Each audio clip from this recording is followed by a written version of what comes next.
ஆமென். S Lord. இன்றைய நாளிலும் தேவன் நம்மளோடு கூட பேசுகிற வேத வசனத்தை வாசிக்க கேட்போம். யோவான் எழுதின சுவிசேஷம் 10ஆம் அதிகாரம் 10வது வேத வசனத்தை வாசிக்க கேட்போம். யோவான் எழுதின சுவிசேஷம் 10ஆம் அதிகாரம் 10வது வேத வசனம்.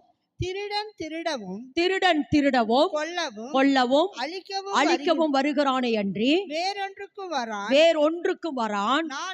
நானோ அவைகளுக்கு ஜீவன் உண்டாயிருக்கவும் அது பரிபூரணப்படவும் வந்தேன். எல்லாரும் அப்படி கண்களை மூடி, எல்லாரும் கண்களை மூடி. நன்றி அப்பா, நன்றியோடு கூட துதிக்கிற ஜீவ ஊற்று ஆண்டவரே, யாருக்கெல்லாம் இந்த வார்த்தை இன்றைக்கு தேவை என்று நீ நினைத்திருக்கிறீரோ, அல்லது ஐஸ்வர்ய ஊற்று யாருடைய வாழ்க்கையெல்லாம் திறக்கப்பட வேண்டும் என்று நினைத்திருக்கிறீரோ, அல்லது ரெகோபோத் யாருடைய வாழ்க்கையெல்லாம் காணப்பட வேண்டும் என்று ஆண்டவரே நீர் நினைத்திருக்கிறீரோ, அவர்கள் எல்லாரும் இன்றைய நாளில நீர் எங்கள் நடுவில் நீர் கூட்டிக் கொண்டு வந்ததுக்காய் கோடி ஸ்தோத்திரத்தை நாங்க ஏறெடுத்து இந்த நாளில நாங்க ஜெபிக்கிறப்பா. நன்றியோடு கூட துதிக்கிற அந்த ஒரு வரிய மறுபடியும் எல்லாரும் அப்படியே பாடி தேவ பிரசன்னத்துக்குள்ள நம்ம எல்லாரும் ஒப்பு கொடுக்க போறோம். பண்படுத்தப்பட்ட நிலமாக எங்களை எல்லாரையும் ஒப்பு கொடுக்கிறோம்னு சொல்லி அல்லேலூயா. நன்றி ஆவியானவரே. ஜீவ நீரூற்று நீர்தான். சொல்லுங்க ஜீவ நீரூற்று நீர்தானே. உம்மில் நான் தாகம் கொண்டே, உம்மில் நான் தாகம் கொண்டே. ஜீவ நீரூற்று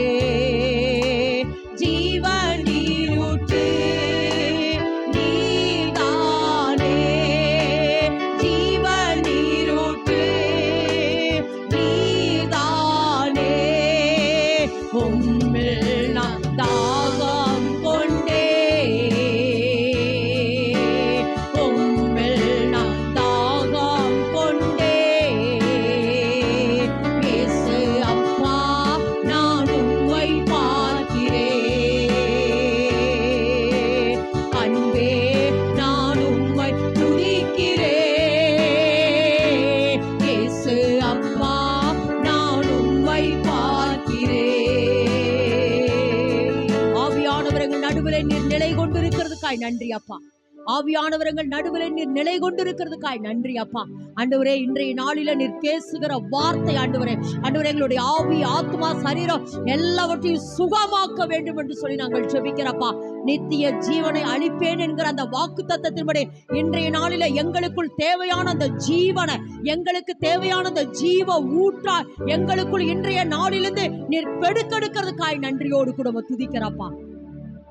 உடைய பாசமுள்ள கரங்களுக்குள்ள எங்களை எல்லாரையும் ஒப்பு கொடுத்து நாங்கள் ஜெபிக்கிறப்பா. கர்த்தர் நீங்க பொறுப்படுங்க, வழி நடத்துங்க, ஆசீர்வதிப்பீராக. இயேசு கிறிஸ்துவின் நாமத்தில் எல்லாவற்றையும் ஒப்பு கொடுத்து ஜெபிக்கிறோம். ஜெபங்கேளும் ஜீவனுள்ள நல்ல பிதாவே. ஆமென், ஆமென், ஆமென், ஆமென். மீண்டுமாய் அந்த வேத வசனத்தை வாசிக்க கேட்போம். யோவான் எழுதின சுவிசேஷம் 10ஆம் அதிகாரம் 10வது வேத வசனம். திருடவும் கொல்லவும் அழிக்கவும் வருகிறானே அன்றி வேறொன்றுக்கும் வரான். நானோ அவைகளுக்கு ஜீவன் உண்டாயிருக்கவும் அது பரிபூரணப்படவும் வந்தேன். ஆமென். ஜீவன் உண்டாயிருக்கவும் அது பரிபூரணப்படவும் வந்தேன். இது நித்திய ஜீவனின் வாக்குத்தத்த கூட்டம். ஆமென் என்று சொல்லலாமா? அதாவது நீ கடைசி நாட்களில் பெரிய வாக்குத்தத்தம் நமக்கு கொடுக்கப்பட்ட பிதாவுடைய வாக்குத்தத்தமே நித்திய ஜீவனை அளிப்பேன் என்பதுதான். ஆமென் என்று சொல்லலாமா? அப்ப அந்த நித்திய ஜீவனை நமக்குள் வைக்கிறதுக்காகத்தான் இயேசு கிறிஸ்து, அதாவது நம்ம ஜீவனை இழந்தோம், அந்த ஜீவன் நமக்குள் மறுபடியும் வைப்பதற்காக இயேசப்பா இந்த பூமிக்கு வந்தாரு. அந்த ஜீவன் பேர் தான் நித்திய ஜீவன். ஆமென் என்று சொல்லலாமா? சரி, அந்த ஜீவன் நமக்குள் உண்டாயிருக்கும். சொல்லுங்க, அந்த ஜீவன் எனக்குள் உண்டாயிருக்கவும் அந்த ஜீவன் என்னவாமா? பரிபூரணப்படவும் வந்தேன். அப்படின்னு சொன்னது போல ஜீவன் எனக்குள் வர வர வர வர வர நான் மறுரூபமாகிறேன். ஆமென் என்று சொல்லமா? என்ன ஆகிறேனாமா? மறுரூபமாகிறேன். நான் மறுரூபமாய்க்கொண்டே இருக்கிறேன் என்பதை வெளியரங்கமாய் காட்டுவதுதான் பரிபூரணம். ஆமென் என்று சொல்லமா? அப்படின்னா நான் என்ன ஆயிட்டு இருக்கிறேன்னா இப்பதான் பரிபூர்ணம் அடைந்து கொண்டே இருக்கிறேன். ஆமென் என்று சொல்லாம வாடி போகாம, வதங்கி போகாம, விழுந்து போகாம, அப்படின்னா என் நாட்கள் முடிந்து போகாம, நான் நாட்கள் நாளுக்கு நாள் பெரிய அளவுல வளராட்டி கொஞ்சம் கொஞ்சமாவது வளர்னே, அதுதான் பரிபூரணம். ஆமென் என்று சொல்லலாமா? சரி, இதுதான் இன்றைக்கு தேவன் நம்மளோடு கூட பேசுகிற வார்த்தை. நான் அப்படியே சொன்னது போல கடந்த மாதத்திலே தேவன் நம்மளோடு கூட எதை குறித்து பேசினாரு? திரும்ப சொல்லுங்க. மரணமானது ஜீவனாலே விழுங்கப்படும். அதாவது நம்ம சூழ்நிலைகள் மரணத்துக்கு ஏதுவான சூழ்நிலைகள், சரீரத்துல ஒருவேளை மரணத்தினுடைய போராட்டம், வீட்டுக்குள்ள மரணத்தினுடைய போராட்டம், உபத்திரவம், வேதனை, கண்ணீர், இதெல்லாம் ஒருவேளை இருந்தாலும் அந்த மரணத்தை எது விழுங்கிருமாமா? ஜீவன் விழுங்கி விடும். ஜீவன் விழுங்கிரும் சொன்ன, அடுத்து ஜீவ வசனம் விழுங்கும் என்று சொன்ன, அடுத்து ஜீவ வார்த்தை விழுங்கும். எப்படி? மோசேயினுடைய காலத்தில், அதாவது பார்வோனுக்கு முன்பாக அந்த கோலை போட்ட பொழுது யார் முதல் கோலை போட்டான்? ஆரோன் கோலை போட்டான். முதல் ஆரோன் கோலை போட்ட பொழுது மந்திரவாதிகளும் தன் கோள்களை போட்டார்கள். அந்த போட்ட கோள்களை ஆரோனுடைய கோல் எப்படி விழுங்கினதோ அதுபோல நம்ம சூழ்நிலையில் இருக்கிற பிரச்சனை, போராட்டங்களை எல்லாம், கோல் என்பது வார்த்தை கடையாளம், நம்ம வார்த்தையை பேச பேச பேச பேச எல்லா சூழ்நிலைகளையும், எல்லா அட்மாஸ்பியர்களையும், அல்லது சாத்தானுடைய சகல வல்லமைகளையும் இந்த ஜீவன் விழுங்கி விடும் என்று சொல்லி கடந்த மாதத்திலே தேவன் நம்மளோடு கூட பேசினார். அதனுடைய தலைப்பு எப்படி பேசினார் என்றால், நித்திய ஜீவனை பெற்றுக்கொண்ட நாம் சூழ்நிலையை எப்படி மாற்றுவது. இப்ப நம்ம எதை பெற்றுக்கொண்டு வருகிறோம்? நித்திய ஜீவனை பெற்றுக்கொண்டு வருகிறோம். இப்ப இந்த நித்திய ஜீவன் எனக்குள் வர வர வர என்னுடைய சூழ்நிலையை நான் எப்படி மாற்றுவது, என்னுடைய சூழ்நிலையை நான் எப்படி மாற்றுவது என்பதைத்தான் கடந்த மாதத்திலே இதே முதல் வியாழக்கிழமை தேவன் நம்மளோடு கூட பேசினார். அதையவே இந்த மாதத்திலோ நம்ம சூழ்நிலைகளை எப்படி மாற்றுவது என்பதை குறித்து தான் தேவன் இன்றைக்கு நம்மளோடு கூட பேசுகிறார். சரி, நம்ம எந்த கூட்டம்? மீட்கப்பட்ட கூட்டம். எந்த கூட்டம்? ஏசாயா 35 அதிகாரம் 10வது வேத வசனத்தின்படி நம்ம எந்த கூட்டம்? மீட்கப்பட்ட கூட்டமா இருக்கிறோம். மீட்கப்பட்ட கூட்டம் எந்த பாதையில வந்தோம்? பெரும் பாதையில வந்தோம். பெரும் பாதையில வந்து எங்க நின்றுட்டு இருக்கிறோம்? நம்ம இப்ப கண்மலைக்கு மேலாக நம்ம என்ன பண்ணிட்டு இருக்கிறோம்னா நின்று கொண்டிருக்கிறோம். இஸ்ரவேல் ஜனங்கள் அப்படி பெரும் பாதையில வந்து கொண்டிருக்கிற பொழுது, அது கானானை நோக்கி அவர்கள் பிரயாணப்பட்டு கொண்டிருந்த பொழுது, ஒரு இடத்துக்கு வந்த பொழுது அந்த இடத்திலே தண்ணீர் இல்லாதபடினாலே அந்த இடம் என்னவா அழைக்கப்பட்டது? மாறா. என்னவா அழைக்கப்பட்டதாமா? திரும்ப சொல்லுங்க. என்னவா அழைக்கப்பட்டது? மாறா அழைக்கப்பட்டது. அதாவது இஸ்ரவேல் ஜனங்களுக்கு தண்ணீர் இல்லாமல் இருந்தது. நான் அடிக்கடி சொன்ன, தண்ணீர் என்பது இஸ்ரவேல் ஜனங்களுக்கு வாழ்வாதாரம். வாழ்வாதாரம். இஸ்ரவேல் ஜனங்களுக்கு தண்ணீர் தான் வாழ்வாதாரம். தண்ணீர் இருந்தாதான் விவசாயம் பண்ண முடியும், ஆடு மாடுகளுக்கு கொடுக்க முடியும், சமைக்க முடியும், துவைக்க முடியும். எல்லா வேலைகளுக்கும் இஸ்ரவேல் ஜனங்களுக்கு வாழ்வாதாரம் தண்ணீர். அந்த தண்ணீரை கொடுக்கறதுக்கு இஸ்ரவேல் ஜனங்களோடு கூட கண்மலை என்ன பண்ணுச்சாமா? கூடவே வந்தது. கண்மலை என்ன பண்ணுது? எப்பெல்லாம் அவங்களுக்கு தண்ணீர் வேணுமோ அப்பெல்லாம் அவங்க கண்மலையை பார்த்து, ஒரு தரம் கண்மலை அடிக்கப்பட்டது, ரெண்டாவது தரம் கண்மலையை பார்த்து தேவன் என்ன செஞ்சாரு? பேச சொன்னார். அப்படி பேசுகிற பொழுதெல்லாம் அந்த கண்மலை எதை கொடுத்தது? தண்ணீரை கொடுத்தது. அந்த தண்ணீரை கொண்டு இஸ்ரவேல் ஜனங்கள் வாழ்ந்து கொண்டிருந்தார்கள். ஆனா அந்த வாழ்வாதாரமான அந்த தண்ணீர் அவர்களுக்கு என்னவா மாறிச்சு? வாழ்வாதாரமான அந்த தண்ணீர் அவர்களுக்கு இல்லாமல் இருந்தபடினால் அந்த இடத்துக்கு என்னவா மாறிச்சு? மாறா என்று அழைக்கப்பட்டது. அந்த இடத்துக்கு என்னவா அழைக்கப்பட்டது? திரும்ப சொல்லுங்க. அந்த இடத்துக்கு என்னவா அழைக்கப்பட்டது? மாறா என்று அழைக்கப்பட்டது. நான் கடந்த மாதமே சொன்னேன். அதாவது நம்ம வாழ்வாதாரம் நம்ம வாழ்க்கையில இல்லாத பொழுது நம்ம என்னவா மாறிடுறோமா? நம்ம வாழ்க்கை என்னவா மாறுது? மாறாவை போல கசந்து போயிருச்சு. நம்ம வாழ்க்கை எப்படி மாறுது? மாறாவை போல கசந்து போயிடுச்சு. இப்போ ஒருவேளை எனக்கு இப்போ நம்ம வாழ்க்கையில் பாருங்க, எனக்கு சுகமே இல்லைங்க, எவ்வளவோ டெஸ்ட் பண்ணிட்டு, அழுது எவ்வளவோ டாக்டர்கிட்ட போய் பார்த்துட்டு எனக்கு சுகமே இல்லைங்கிற பொழுது நம்ம வாழ்க்கையில் என்ன வருது? பேசாமல் இப்படி இருக்கிறத விட செத்து போயிடலாம் அப்படின்னு நம்ம வாழ்க்கை என்ன வருது? ஒரு மாறாவை போல இருக்குது.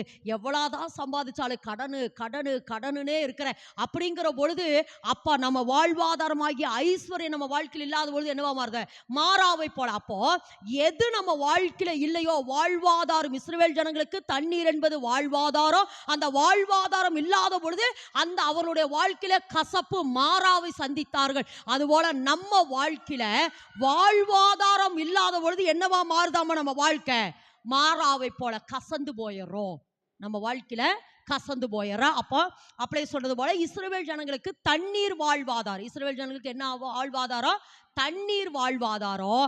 ஆனா நமக்கு என்ன வாழ்வாதாரம்? அப்படியே சொன்னேன், ஐஸ்வர்யம். ஏன்னா இப்ப இஸ்ரவேல் ஜனங்களுக்கு தண்ணீர் வாழ்வாதாரம். ஆனா இன்னைக்கு நம்ம தண்ணி வாங்கினாலும் எதைத்தான் கொடுக்க வேண்டியதா இருக்குது? பணத்தை கொடுத்துதான் தண்ணீர் வாங்க வேண்டியதா இருக்குது. அப்போ பணம் அல்லது ஐஸ்வர்யம், ஆமென் சொல்லலாம். பணம் அல்லது ஐஸ்வர்யம் தான் நம்ம வாழ்க்கையில என்ன ஆதாரமா இருந்தது? நமக்கு வாழ்வாதாரம் எதுங்கதா? தண்ணீர். இஸ்ரவேல் ஜனங்களுக்கு தண்ணீர், நமக்கு ஒரு ஐஸ்வர்யம் அல்லது பணம் என்பது இன்றைக்கு ஒரு வாழ்வாதாரமாய் இருக்கிறது. இப்போ இந்த பணம் இல்லாதபடினால நம்ம வாழ்க்கை என்னவா மாறிட்டு இருக்குது? நிறைய பேர் கசப்பு வாழ்வாதாரமாகிய ஐஸ்வர்யம் இல்லாதபடினாலே, நம்ம வாழ்வாதாரமாகிய ஐஸ்வர்யம் இல்லாதபடினால நம்ம வாழ்க்கையில நிறைய நேரம் என்ன செய்யறோம்? என்ன சம்பாதிக்கிறோம், ஒண்ணுமே கிடைக்கல, அது இல்லை இது இல்லைன்னு சொல்லிட்டு நிறைய நேரம் நிறைய குடும்பங்களுக்குள்ள பிரச்சனை எதுனா பணத்தினால்தான் பிரச்சனை. இதுக்கு பணம் இல்லை, அதுக்கு பணம் இல்லை. கணவன் மனைவி கல்யாணம் ஆகிற பொழுது, திருமணம் ஆகிற பொழுது நல்ல சந்தோஷமா இருக்கிறோம். ஆனா நாட்கள் ஆக ஆக பணம் வசதி அது இல்லை இது இல்லைங்கிற பொழுது என்ன வந்தது? ஒரு கசப்பு வந்துடுது. சரி, ஓகே.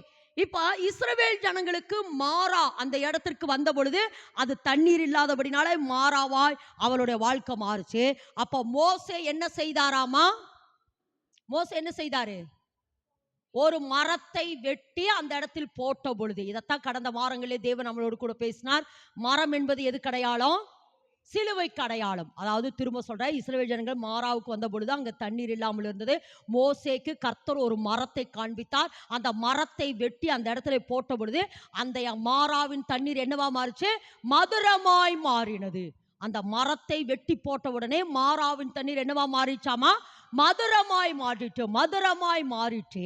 அப்போ இன்றைக்கு கர்த்தர் நம்ம கிட்ட என்ன எதிர்பார்க்கிறார் என்றால், இப்ப நம்ம வாழ்க்கையில ஐஸ்வர்யம் இல்லாதபடினால நம்ம வாழ்க்கையில நிறைய நேரங்கள் கசப்புகளை சந்திக்க வேண்டியதா இருக்குது. அன்றைக்கு இஸ்ரவேல் ஜனங்கள் மரத்தை போட்டார்கள். அதாவது மோசேக்கு கர்த்தர் ஒரு மரத்தை காண்பித்தார். அந்த மரத்தை போட்ட பொழுது அது மதுரமாயிட்டு. ஓகே, அந்த மரத்தையா இப்ப நம்ம போட முடியும்? என்னத்தை போடணும்னு சொல்லியிருந்தார் ஆவியானவர் போன வாரம். வார்த்தை, எந்த வார்த்தை? சிலுவையிலே ஜெயித்த வார்த்தைகளை. சிலுவையிலே இயேசு கிறிஸ்து எனக்காக ஜெயித்த வார்த்தைகளை நாம் போட பேச மாறாவை போல இருக்கிற நம்ம வாழ்க்கை என்னவா மாறுமாமா? மதுரமாய் மாற. அப்போ இன்றைக்கு நம்ம வாழ்க்கையில ஐஸ்வர்யம் வாழ்வாதாரம். எல்லாரும் ஆமென் சொல்லுங்க. ஐஸ்வர்யம் நம்ம வாழ்க்கையில என்னது? வாழ்வாதாரம். திரும்ப சொல்லுங்க, ஐஸ்வர்யம் நம்ம வாழ்க்கையில என்னது? வாழ்வாதாரம். இப்போ இந்த ஐஸ்வர்ய வாழ்க்கையில இல்லாதபடினால எனக்கு என்னவா இருக்குது? மாறாவை போல வாழ்க்கை கசந்து இருக்கிறது. அப்ப இந்த இடத்துல எதை நம்ம போடணும்? மரத்தை போடணும்னு மரத்தை போடணும்னு சொல்றதை விட இயேசு கிறிஸ்து ஐஸ்வர்யம் என் வாழ்க்கையில ஐஸ்வர்யம் வர அல்லது நான் ஐஸ்வர்யவானாய் மாறுகிறதற்கு அவர் எனக்கு என்ன செய்தாரோ அதை நான் பேச என் வாழ்க்கை ஐஸ்வர்யம் உள்ள வாழ்க்கையாய் மாறுகிறது. இயேசு கிறிஸ்து எனக்காக நான் ஐஸ்வர்யவானாய் மாறும்படி இயேசு கிறிஸ்து சிலுவையிலே எனக்காக என்ன செய்தாரோ என்ன வார்த்தையை சொன்னாரோ அந்த வார்த்தையை நான் சொல்லுகிற பொழுது, அந்த வார்த்தையை பேசுகிற பொழுது என் வாழ்க்கை என்னவா மாறுதாமா? ஐஸ்வர்யவானாய் மாறுகிறது. ஆமென் என்று சொல்லாமா?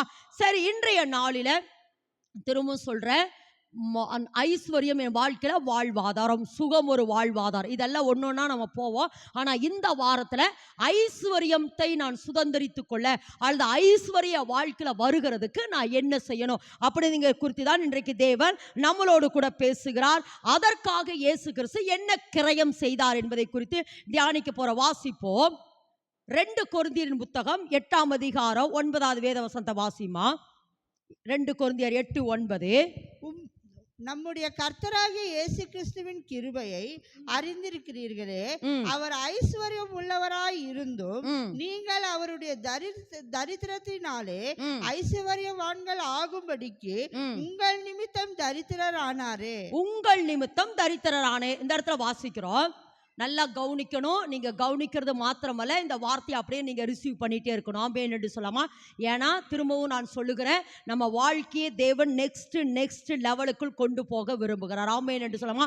பாயிண்டா அல்லது இன்ச்சா நீங்க எப்படி கடக்கணும்னு சொல்லி கர்த்தர் நம்மளுக்கு ஒவ்வொரு பகுதியிலும் கற்றுக் கொடுத்து கொண்டிருக்கிறார். இஸ்ரவேல் ஜனங்களுக்கு வாழ்வாதாரமாகிய தண்ணீர் இல்லாமல் இருந்த பொழுது அவங்க வாழ்க்கை கசந்தது.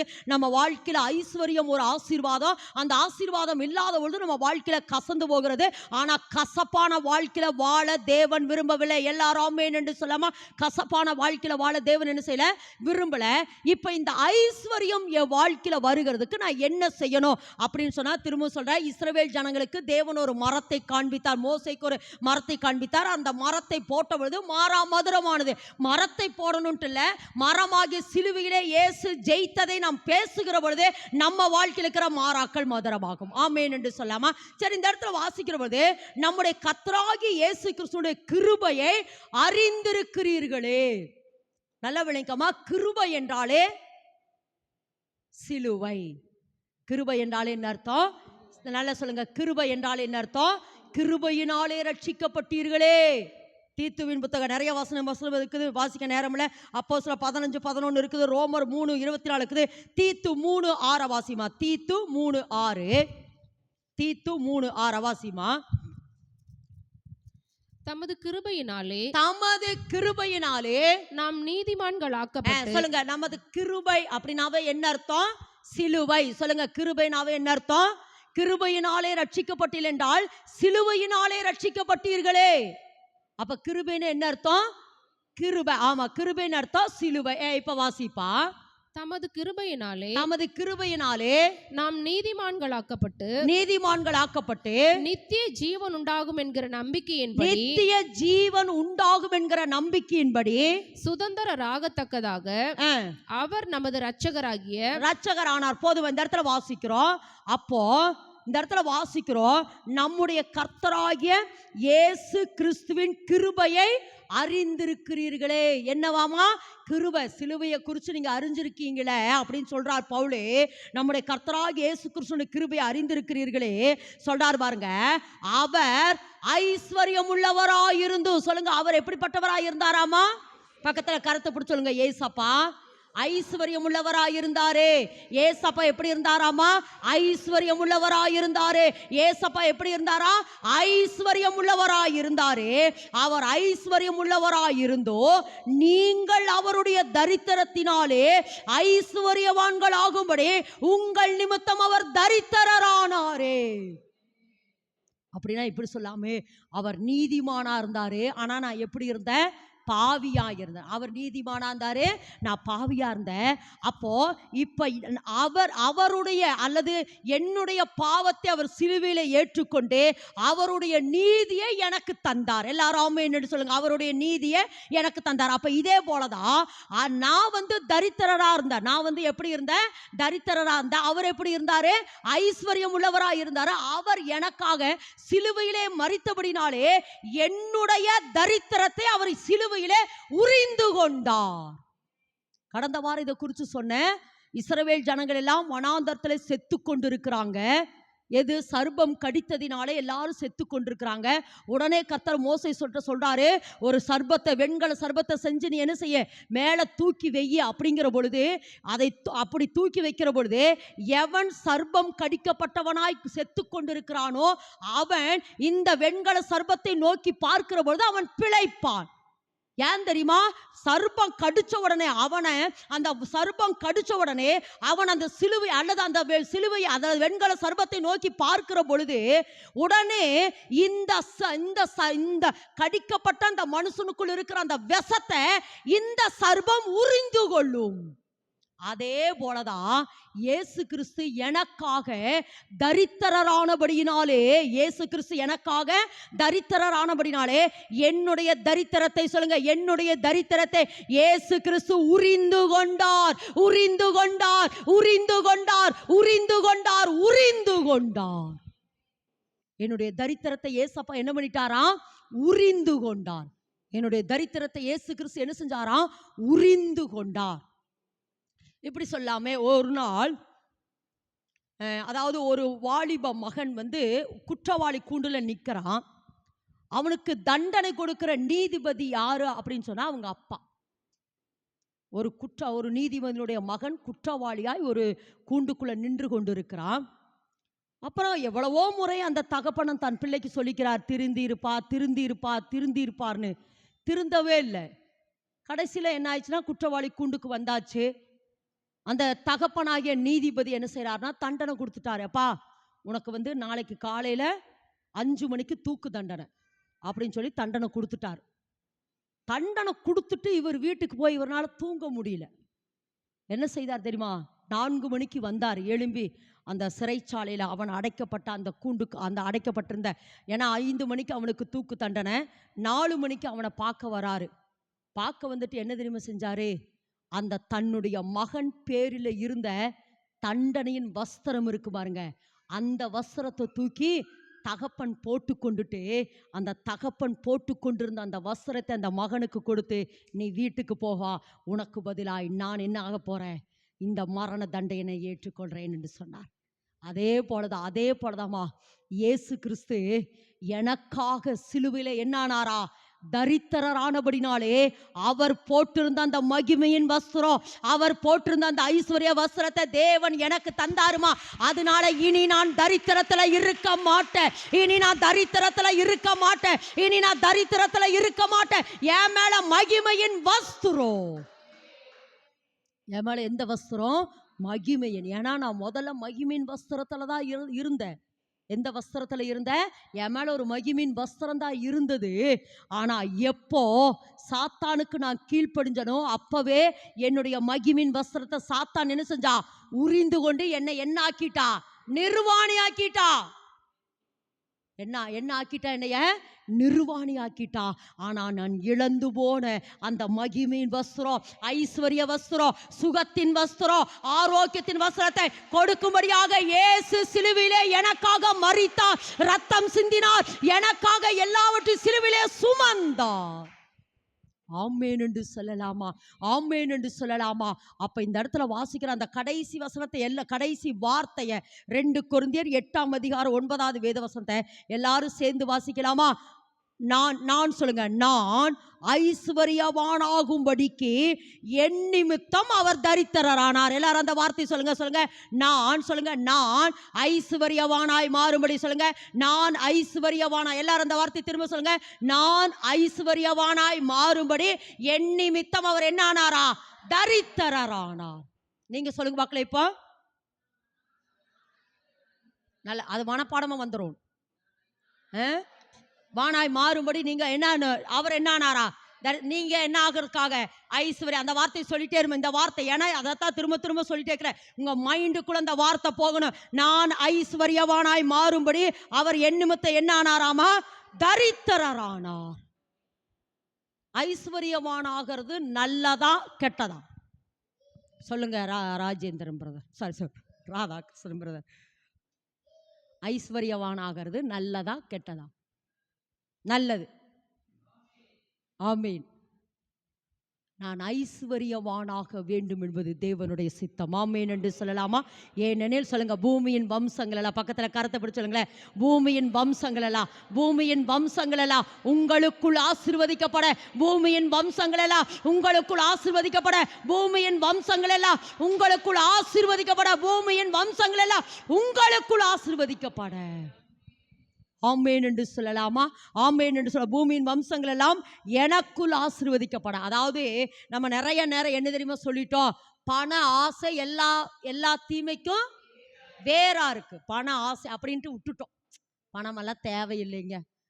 நான் செருப்பு போடாமல் கூட நடந்துக்குவேன், பழைய வஸ்திரத்தையே நான் போட்டுக்கலாம், எண்ணெய் தேய்க்க வேண்டாம், முடி எப்படி வேணாலும் நான் வளர்த்திக்கலாம், அப்படி நிறைய இல்லை அப்படித்தான் சொல்கிறாங்க நிறைய பேர். தாடி வளர்த்திக்கலாம், நான் தாடி வளர்த்தி நல்லா. ஏன்னா ஒருத்தட்ட போய், ஏன் தம்பி தாடியோட எடுக்கலைன்னா காசுந்தான் கொடுங்கம்மாம்பா. ஏன் தம்பி எடுக்கலைன்னா காசுந்தான் கொடுங்கம்மா, தாடி எடுக்க கூட எனக்கு காசு இல்லாம. எதுக்கு சொல்கிறேன்னா, இதெல்லாம் என்னென்னா ஒரு தரித்திர கோலங்களுக்காக இதை சொல்கிறேன். அப்போ இது என்ன சொல்ல வராருன்னா, அப்போ பண ஆசை எல்லா தீமைக்கும். அப்போ பணம் வேணுமா வேண்டாமா? ஆனால் ஒன்று சொல்கிறேன், பணமே எல்லாவதுக்கும் உதவும். ஆமென் என்று சொல்லாமா? பண ஆசை இருக்கக்கூடாது. எல்லாரும் ஆமென் என்று சொல்லுங்க. பண ஆசை வேண்டாம், ஆனா எனக்கு பணம் தேவை. ஏன்னா பணம் எனக்கு வாழ்வாதாரம். சொல்லுங்க, பணம் என்பது எனக்கு என்னவாமா? வாழ்வாதாரம். பணம் என்பது எனக்கு என்னவாமா? வாழ்வாதாரம். பணம் எனக்கு தேவை. பிரசங்கின் புத்தகம் 10ஆம் அதிகாரம் 19 வாசிக்கிற பொழுது பணமே எல்லா பணமே இல்ல பணம். சொல்லுங்க அந்த வசந்த வாசிமா. பிரசங்கி 10:9. சந்தோஷத்துக்கென்று செய்யப்படும் திராட்சை ரசம் ஜீவனுள்ளோரை களிப்பாக்கும். பணமோ எல்லாவற்றுக்கும் பணமோ. சொல்லுங்க, பணம் பணமா பணமோவாமா? பணமோதான் இருக்குதா? பணமோ. ஓ, மோ இல்லது, இது மே இல்லை. ஏன்னா பணமே அப்படின்னா அதுக்கு தவிர வேற ஒண்ணுமே இல்லைன்னு அர்த்தம். பணமோவா இது? சரி, பணமோ எல்லாவற்றுக்கும் உதவும். பணம் எல்லாவற்றுக்கும் என்ன செய்வாமா? உதவும். சரி, அப்போ இன்னைக்கு கர்த்தர் என்ன சொல்றாருன்னா, அப்ப இன்னைக்கு அதாவது நான் என்ன சொல்றேன்னா, திரும்ப சொல்ற, பண ஆசை எல்லா தீமைக்கும் வேறு, ஆனா பணம் எனக்கு தேவை. சொல்லுங்க, பணம் எனக்கு தேவை. இப்ப நான் வேதத்திலிருந்து ஒரு அடையாளத்தை காட்ட விரும்புறேன். வேதத்திலிருந்து, அதாவது ஐஸ்வர்யம் நமக்கு எவ்வளவு முக்கியம் அப்படிங்கிறதுக்காக வேதத்திலிருந்து ஒரு 2 காரியத்தை உங்களிடத்துல காட்ட விரும்புறேன். வாசிப்போம். யோபுவின் புத்தகம் 42ஆம் அதிகாரம் வாசிங்க பார்க்கலாம். யோபுவின் புத்தகம் 42ஆம் அதிகாரம் 11 வாசிமா. 11 வாசிப்போம். அப்பொழுது அவனுடைய எல்லா சகோதரரும் சகோதரிகளும் முன் அவனுக்கு அறிமுகமான அனைவருக்கும் அவனிடத்தில் வந்து அவன் வீட்டிலே அவனோட போஜனம் பண்ணி கர்த்தர் அவன் மேல் வர பண்ணின சகல தீங்கி நிமித்தம் அவனுக்காக அங்கலாய்த்து அவனுக்கு ஆறுதல் சொல்லி அவரவர் ஒவ்வொரு தங்க காசையும் அவரவர் ஒவ்வொரு பொன் ஆபரணத்தையும் அவனுக்கு கொடுத்தார்கள். இது யோபுவை குறித்து வாசிக்கிறோம். யோபு முதலாவது எப்படி இருந்தாரு? ஐஸ்வர்யவானா இருந்தார். யோபு முதலாவது எப்படி இருந்தாரு?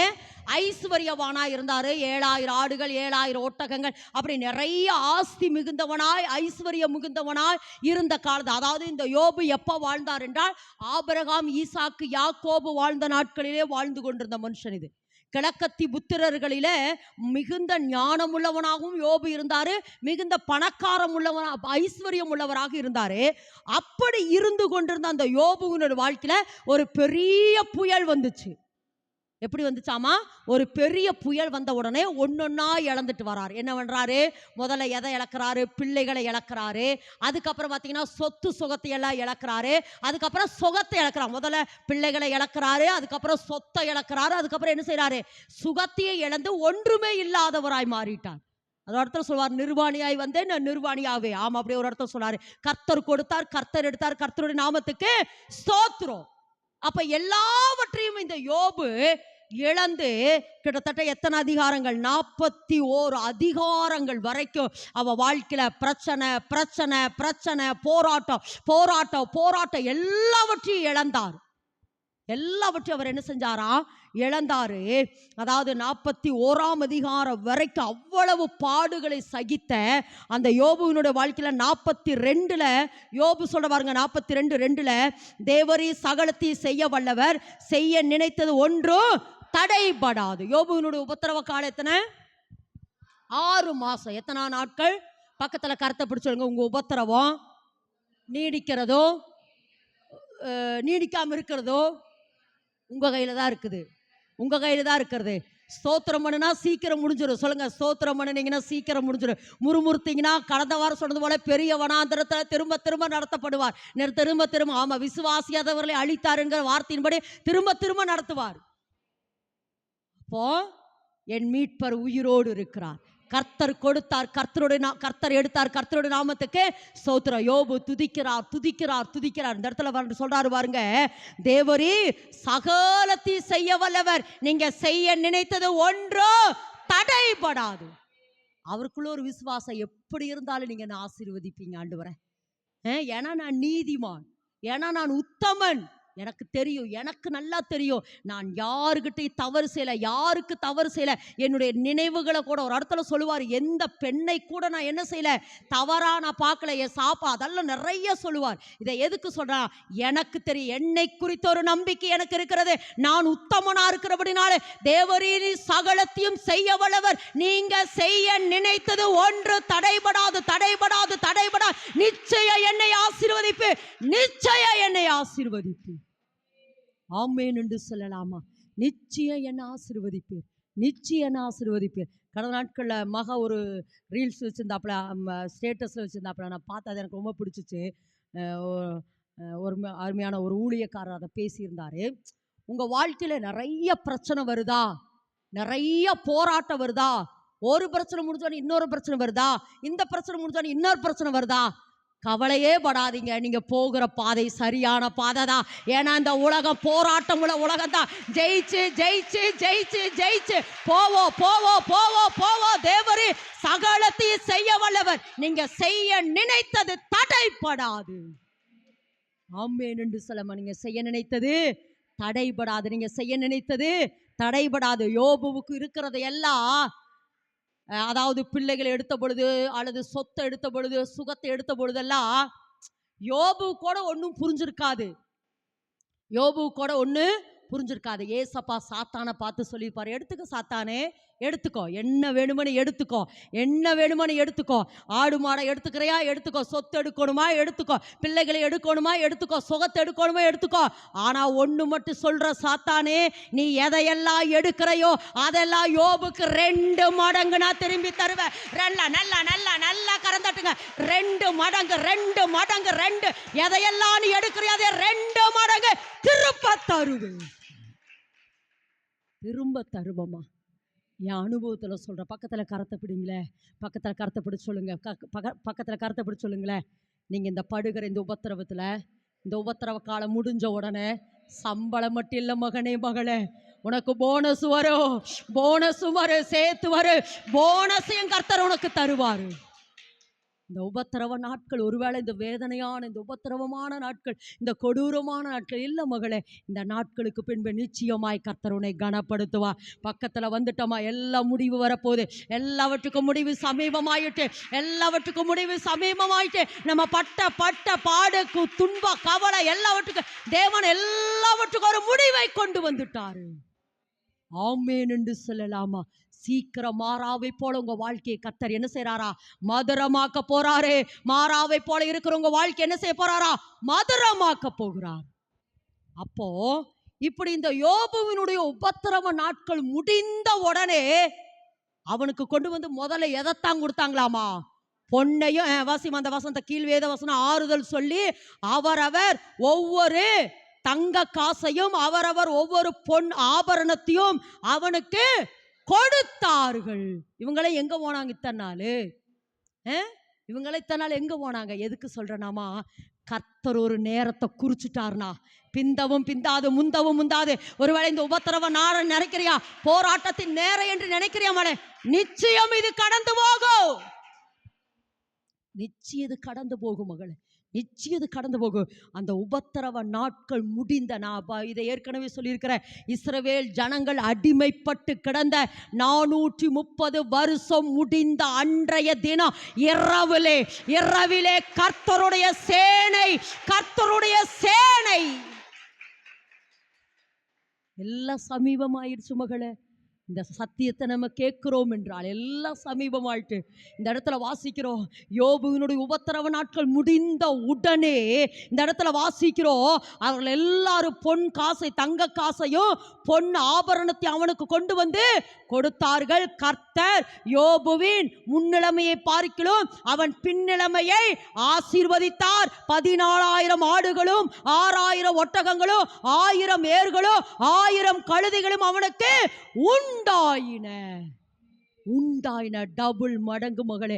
7 இப்ப என்னவா மாறிச்சு, 14 இன்னைக்கு கர்த்தர் அதைத்தான் சொல்ற, திரும்ப சொல்றாரு, சாத்தானே நீ இதையெல்லாம் எடுக்கணுமா எடுத்துக்க, ஆனா எல்லாவற்றையும் எனக்கு 2 மடங்கு தேவனாகிய கர்த்தர் எனக்கு திரும்ப தருவார். என் சந்தோஷம், என் சமாதானம், என்னுடைய ஐஸ்வர்யம், என்னுடைய ஆஸ்தி, என்னுடைய சுகம், என்னுடைய ஆரோக்கியம் எல்லாவற்றையும் ஆமென் என்று சொல்லலாமா?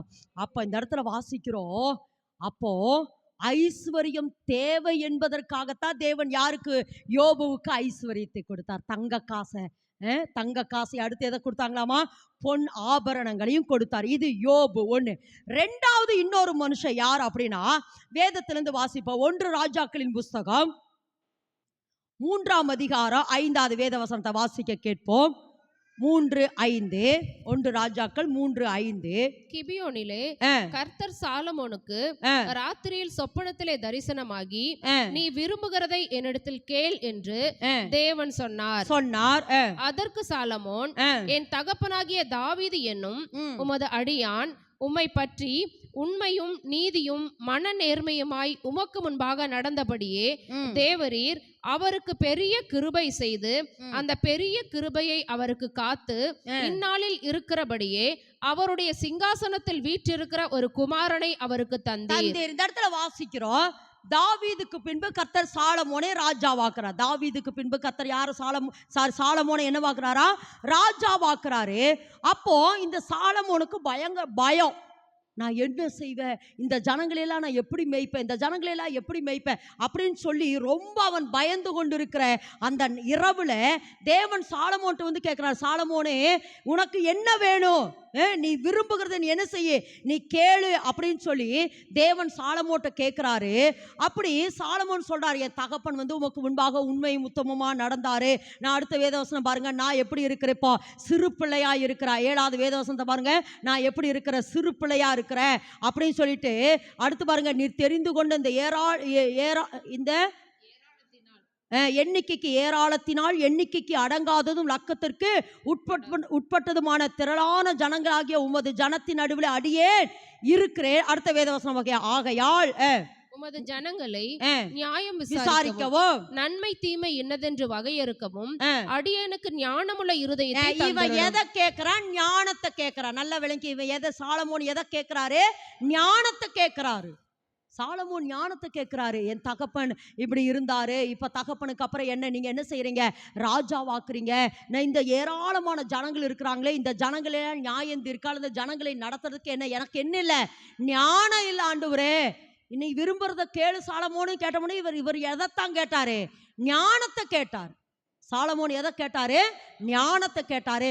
சரிப்பா, நான் உனக்கு ஞானத்தை தர அப்படின்னு சொல்லிட்டு அடுத்த வாசங்க 11வது வேத வசந்த வாசிமா, ஆகையினால் தேவன் அவனை நோக்கி, நீ உனக்கு நீடித்த நாட்களை கேளாமலும் ஐஸ்வர்யத்தை கேளாமலும் உன் சத்துருக்களின் பிராணனை கேளாமலும் நீ இந்த காரியத்தையே கேட்டு நியாயம் விசாரிக்கிறதற்கு ஏற்ற ஞானத்தை உனக்கு வேண்டிக் கொண்டபடியினால் உன் வார்த்தைகளின்படி செய்தே ஞானமும் உணர்வும் உள்ள இருதயத்தை உனக்கு தந்தே.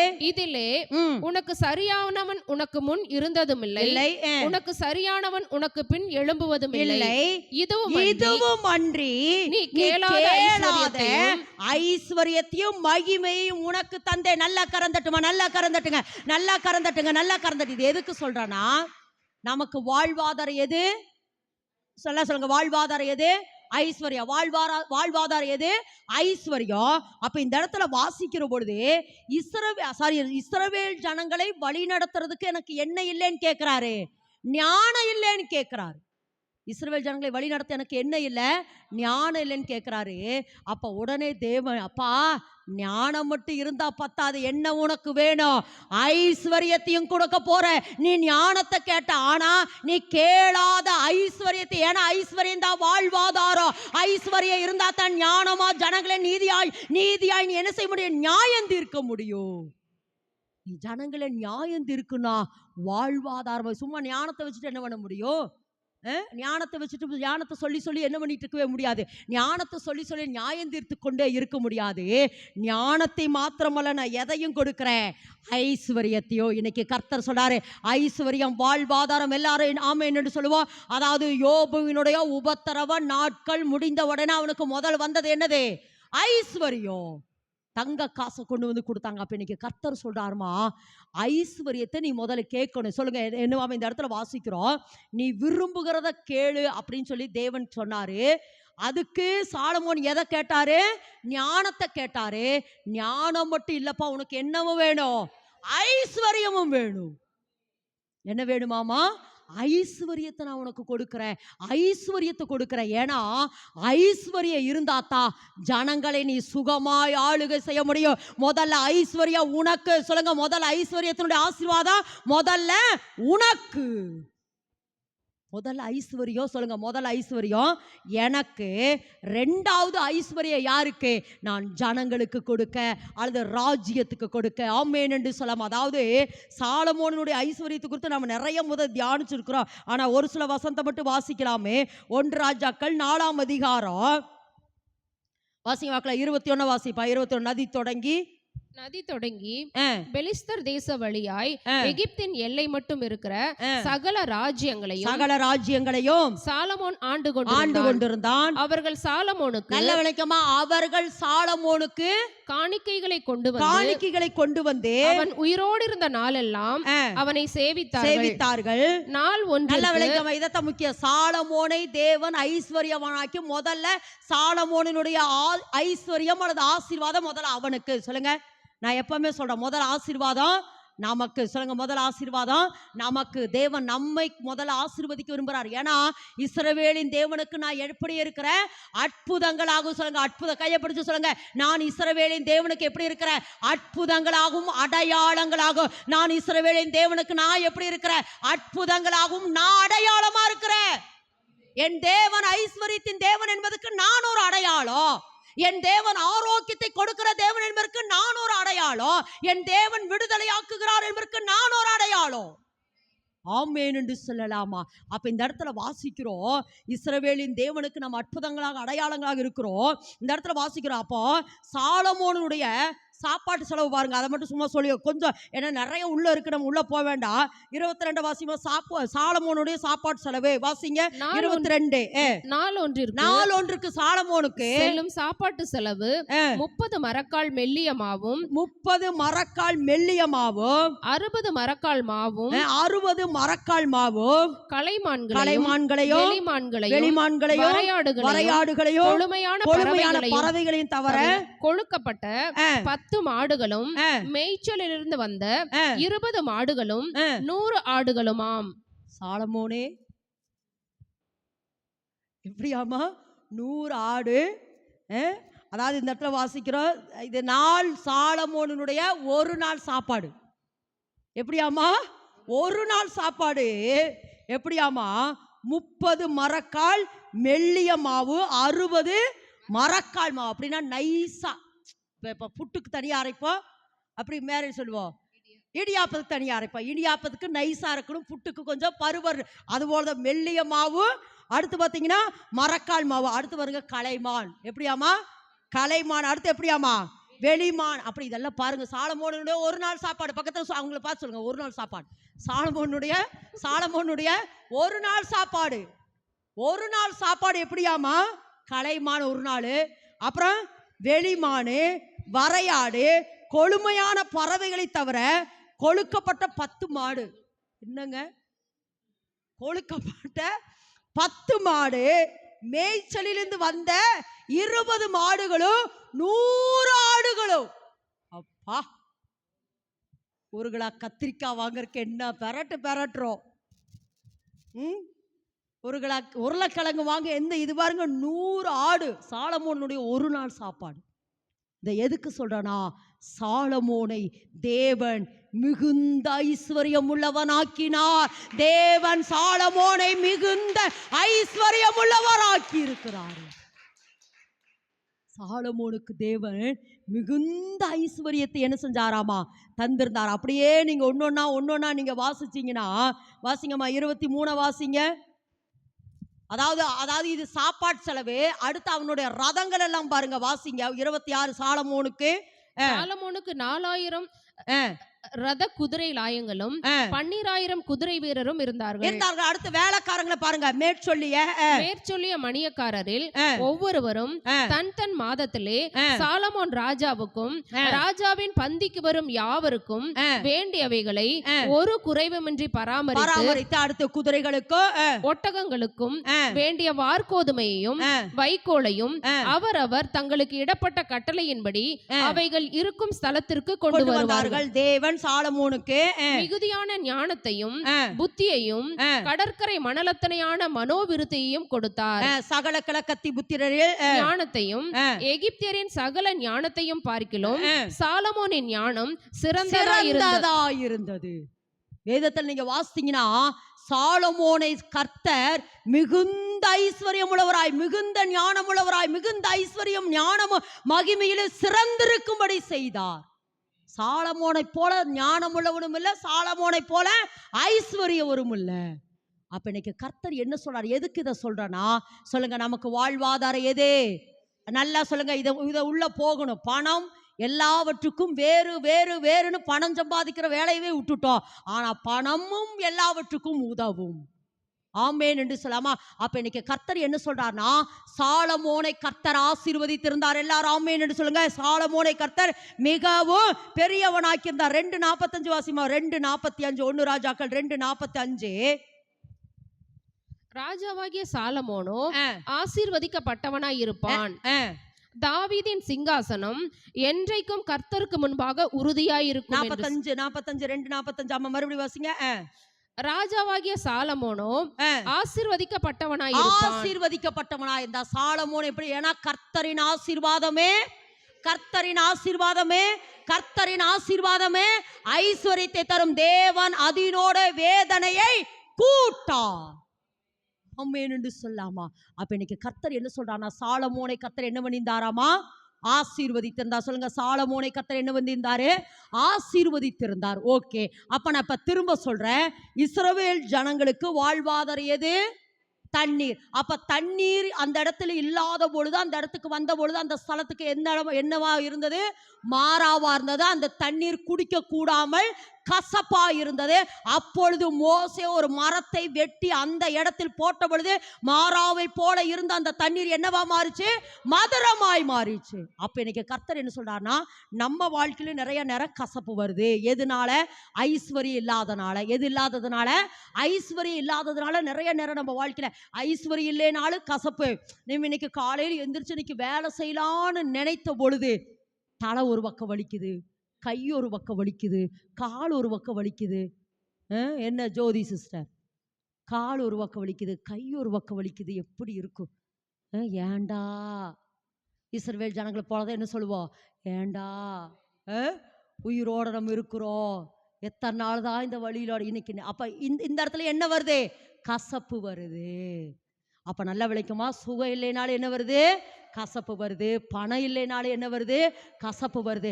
அப்போ இந்த கசப்பான சூழ்நிலையில மோசே மரத்தை போட்டது போல நம்ம எதை போடணும்னு தேவன் திரும்ப திரும்ப சொல்றாரு. சிலுவையிலே ஏசப்பா எனக்காக எதை செய்து முடித்தாரோ அந்த வசனத்தை திரும்ப திரும்ப பேசு. எப்படியாமா? திரும்ப திரும்ப பேசு, திரும்ப திரும்ப பேசு. ஏசப்பா எனக்காக. இப்ப ஒருவேளை வியாதினா நீ அடிக்கடி பேசணும். என்ன செய்யணுமாமா?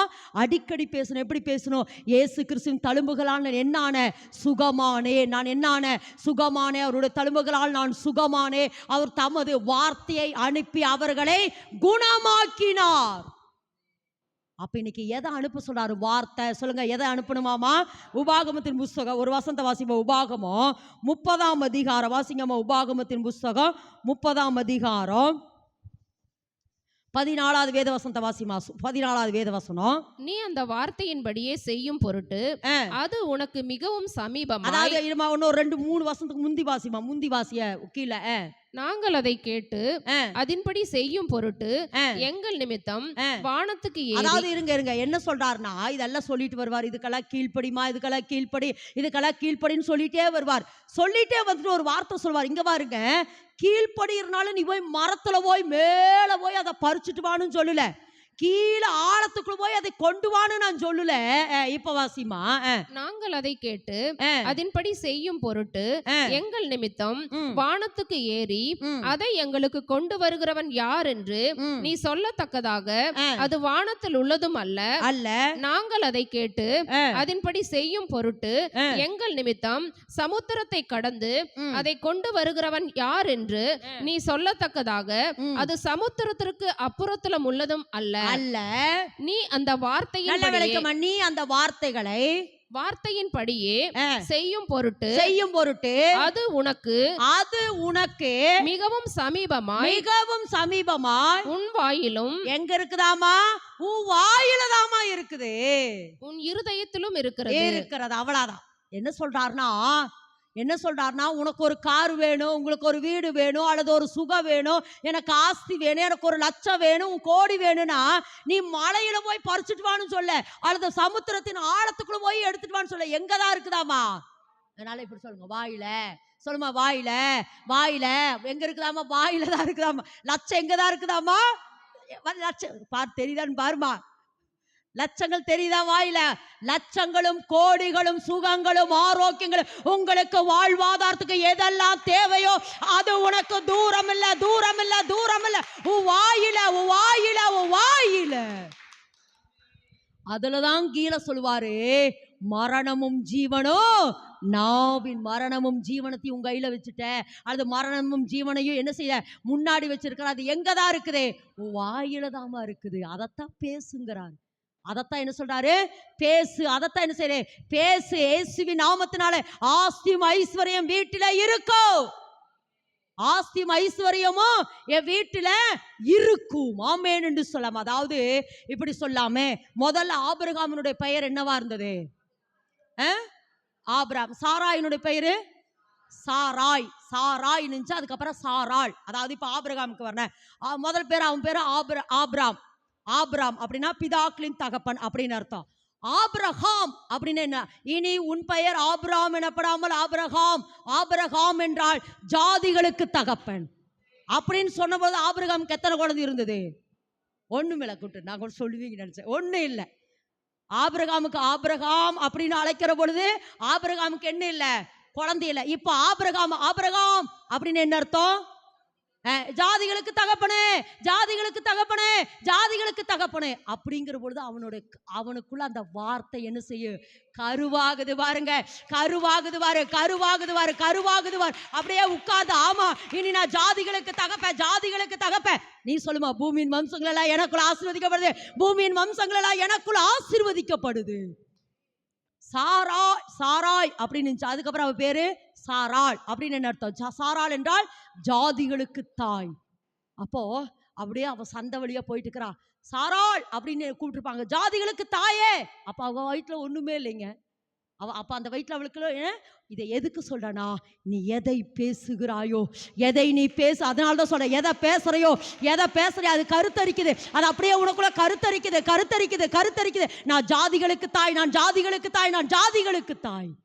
இன்னைக்கு கர்த்தர் அதை சொல்றாருமா. இன்னைக்கு கர்த்தர் சொல்ற, அப்ப நீ எங்கேயும் இல்லை. சொல்லுங்க, ஏன் அற்புதம் தூரத்தில் இல்ல. எங்க இருக்குதாமா? என் வாயில. சொல்லுமா, என் வாயில. இயேசுவின் நாமத்துல நான் எதை பேசுகிறேனோ, எதை அறிக்கையிடுகிறேனோ, எதை பேசுகிறேனோ அதையே கர்த்தர் எனக்கு தருகிறார். ஆமென் என்று சொல்லலாமா? ஆமென் என்று சொல்ல. கடந்த வாரம் இதை குறித்து நான் உங்ககிட்ட சொன்னேன். கர்த்தருடைய வார்த்தையானது எப்படி இருக்குதாமா? ஆவியாயும் ஜீவனாயும். இன்னொரு வசனம் இருக்கும்ல, அந்த வார்த்தை வாசிங்க. எபிரேயர் 4:12 அல்லது 12 வாசிமா. அவருடைய வாசிப்பா.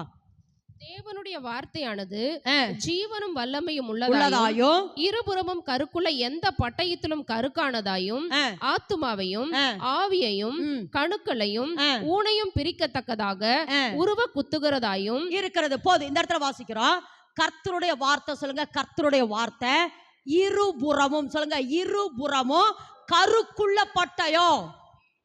சொல்லுங்க, கர்த்தருடைய வார்த்தையானது இருபுறமும் கருக்குள்ள பட்டயம். அப்படின்னு என்ன அர்த்தம்னா, இருபுறமே அந்த பட்டயம் வேலை செய்யும்.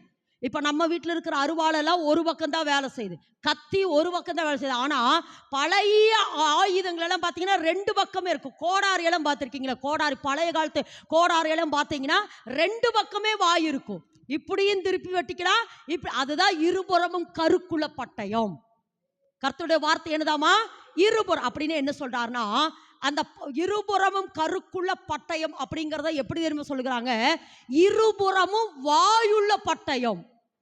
எந்த பட்டயமாமா? இருபுறமும் வாயுள்ள பட்டயம். அப்படின்னு என்னன்னா, இருபுறமுமே, நான் கடந்த வாரம் இதை குறித்து நான் பேசிக்கிறேன். இந்த இருபுறம் கருக்குள்ள பட்டயம் ஆத்துமாவையும் ஆவையையும் பிரிக்குது. சொன்ன நான் கடந்த வாரம் ஆத்துமாவையும் ஆவையும் அப்படின்னு என்ன அர்த்தம்னா, நீங்க ரொம்ப அப்படியே ஒரு சில விஷயத்தை நினைச்சு அப்படியே டிப்ரெஷன் ஆகி உள்ள போக போக போக அப்படியே, ஏன்னா ஆவி ஆவியானவர் அது வாசம் பண்ணதா, அது பிதா வாசம் பண்ற இடம். அந்த இடம் டிஸ்டர்ப் பண்ணவே முடியாது. ஆனா இந்த ஆத்மாவுக்குள்ள இருக்கிற அந்த வேதனை அப்படியே கொஞ்சம் கொஞ்சமா டச் பண்ணி அந்த ஆவிக்குள்ள போய் போய் போய் போய் போய் ஆவியின் முறிவுன்னு சொல்லுவாங்க, உள்ள போகும் பாருங்க. அப்படி உள்ள போகிற பொழுது கர்த்தர் சொல்வார், பயப்படாதே, நான் உன்னை மீட்டு கொண்டேன் அப்படின்னு டக்குன்னு ஆவி எந்திரிச்சிடும். அதுதான் ஆத்துமாவையும் ஆவியையும் இந்த இருபுற கருக்குள்ள பட்டயம் வெட்டி இப்ப ரெண்டு என்ன செஞ்சு பிரிச்சிரும். அந்த ஆவியில உடனே ஒரு சந்தோஷம் வந்துடும். கர்த்தர் என்னோடு இருக்கிறார், என்கிட்ட பேசுறாரு, கர்த்தர் என்கிட்ட பேசுறார். இப்போ இந்த ஆவியையும் ஆத்துமாவையும் பேசின இந்த வார்த்தை அடுத்து கணுக்களையும் ஊனுங்கிறது மாமிசம். கணுக்களையும் ஊனுங்கிறது என்னது? மாமிசம். இப்ப கர்த்தர் அந்த வார்த்தையை பேசிட்டாரு பாருங்க. இந்த வார்த்தையை பேசுறவனே அடுத்து உங்க வாயில் அந்த வார்த்தையை நீங்க அறிக்கையிடுறீங்க பாருங்க. அதுதான் ஆமா, கணுக்களையும் ஊனையும் பிரிக்கத்தக்கதான வார்த்தை. ஆமென் என்று சொல்லலாம். அப்போ இப்ப என்ன ஒரே வார்த்தையில் அவர் சொல்ல விரும்புறாருன்னா, கர்த்தர் உங்ககிட்ட ஒரு வார்த்தை சொல்லிட்டார் அப்படின்னா அது உங்க ஆவியில வருது பாருங்க. ஆவியில வந்த உடனே கர்த்தர் உங்ககிட்ட பேசுறாரு. அந்த வார்த்தையை நீங்க முதல் கர்த்தர் பேசுவாரு, ரெண்டாவது நீங்க என்ன செய்யணும்? உங்க வாயால பேசணும். உங்க வாயால பேசுற பொழுதே உடனே அந்த இடத்துல அந்த காரியம் நடக்கிறதா இருக்கு. கர்த்தர் பேசிட்டாரு, நடந்துரும் அப்படின்னு உட்கார்ந்து இருக்க கூடாது. நிறைய நேரம் என்ன தெரியுமா சொல்லுவோம்? கர்த்தர் எனக்கு அந்த வாக்கு தத்துவம் கொடுத்தாருங்க, இந்த வாக்கு தத்துவம் வாருங்க. வருஷம் ஜனவரியிலிருந்து டிசம்பர் வரைக்கும் கிட்டத்தட்ட 1000 வாக்கு தத்துவம் கொடுத்துட்டாரு. ஆனா ஒரு வாக்கு தத்துவம் நிறைவேறல. சொல்றோமா? ஏன் நிறைவேறல? கர்த்தர் பேசுற வார்த்தைய நீங்க திரும்ப திரும்ப நீங்க பேசணுமா? கர்த்தர் பேசுற வார்த்தை நீங்க என்ன செய்யணும்? நீங்க திரும்ப திரும்ப பேசணும். இதுக்கு ஒரு சம்பவத்தை சொல்லாமா? எசேக்கியேல் புத்தகத்துல வாசிக்கிற பொழுது எசேக்கியேல் எத்தனை அந்த உலர்ந்த எலும்புகள் வாசிங்கம்மா. 37 எசேக்கியேல் புத்தகம் 37ஆம் அதிகாரத்துல வாசிங்க. கர்த்தருடைய கை என் மேல் அமர்ந்து கர்த்தர் என்னை ஆவிக்குள்ளாக்கி வெளியே கொண்டு போய் எலும்புகள் நிறைந்த ஒரு பள்ளத்தாக்கின் நடுவே நிறுத்தி என்னை அவைகளின் அருகே சுற்றி நடக்க பண்ணினார். 4வது வேதவசனம் வாசிங்க. அப்பொழுது அவர் நீ இந்த எலும்புகளை குறித்து தீர்க்க தரிசனம் உரைத்து அவைகளை பார்த்து சொல்ல வேண்டியது என்னவென்றால், உலர்ந்த எலும்புகளே. இங்க பாருங்க, நல்லா விளங்குங்க. இப்ப நான் கேட்கிறேன், ஏசப்பா நின்னுட்டு சுடுகாட்டுல நின்னுட்டு அல்லது உலர்ந்த எலும்புகள் இருக்கிற இடத்துல பள்ளத்தாக்கு கிட்ட நின்னுட்டு தேவனே என்ன சொல்லிக்கலாம்? உலர்ந்த எலும்புகளே உயிரடையுங்கள் அப்படி சொல்லிருக்கலாம்லமா? ஏமா எசேக்கியேல்ட்ட சொன்னாரு? நேரடியா அவரே சொல்லிருக்கலாம்ல, உலர்ந்த எலும்புகளே உயிரடைங்க, நரம்புகள் உண்டாட்டு, தசைகள் உண்டாட்டு, காற்று வீசட்டும் அப்படின்னு அவரே சொல்லியிருக்கலாமே. அவரே சொல்லிருக்கலாமா? சொல்லிருக்கூடாதா? ஏங்க எசேக்கியேல்ட்ட சொல்றாரு? எசேக்கியேல்ட்ட சொல்லி அதுக்கப்புறம் நீ போய் சொல்லுங்கிறாரு. அதுக்கப்புறம் ஏன்னா ஏன் வாயில தான் சொல்லுங்க, ஏன் வாயில தான் கர்த்தர் அற்புதத்தை வைத்திருக்கிறார். நான் பேச பேச கர்த்தர் அற்புதத்தை அந்த இடத்துல நடத்துவார். இந்த இடத்துல வாசிக்க நானும் வாசிமா 5 கர்த்தராகிய ஆண்டவர் வாசிமா 4. அப்பொழுது அவர் நீ இந்த எலும்புகளை குறித்து தீர்க்க தரிசனம் உரைத்து அவைகளை பார்த்து சொல்ல வேண்டியது என்னவென்றால், அவைகளை பார்த்து நீ சொல்லுன்னு யார்கிட்ட சொல்றாரு? எசேக்கியேல்ட்ட சொல்றாரு. உலர்ந்த எலும்புகளே, கர்த்தருடைய வார்த்தை வார்த்தையை கேளுங்கள். கர்த்தராகிய ஆண்டவர் இந்த எலும்புகளை நோக்கி, இதோ நான் உங்களுக்குள் ஆவியை பிரவேசிக்க பண்ணுவேன், அப்பொழுது உயிரடைவீர்கள் என்றார். அப்போ இதை எதுக்கு சொல்றானா, நேரடியா தேவனே எலும்புகளை பார்த்து பேசி இருக்கலாமே, அப்படி பேச விரும்பல. முதல்ல அந்த வார்த்தையை யாருகிட்ட சொல்றாரு?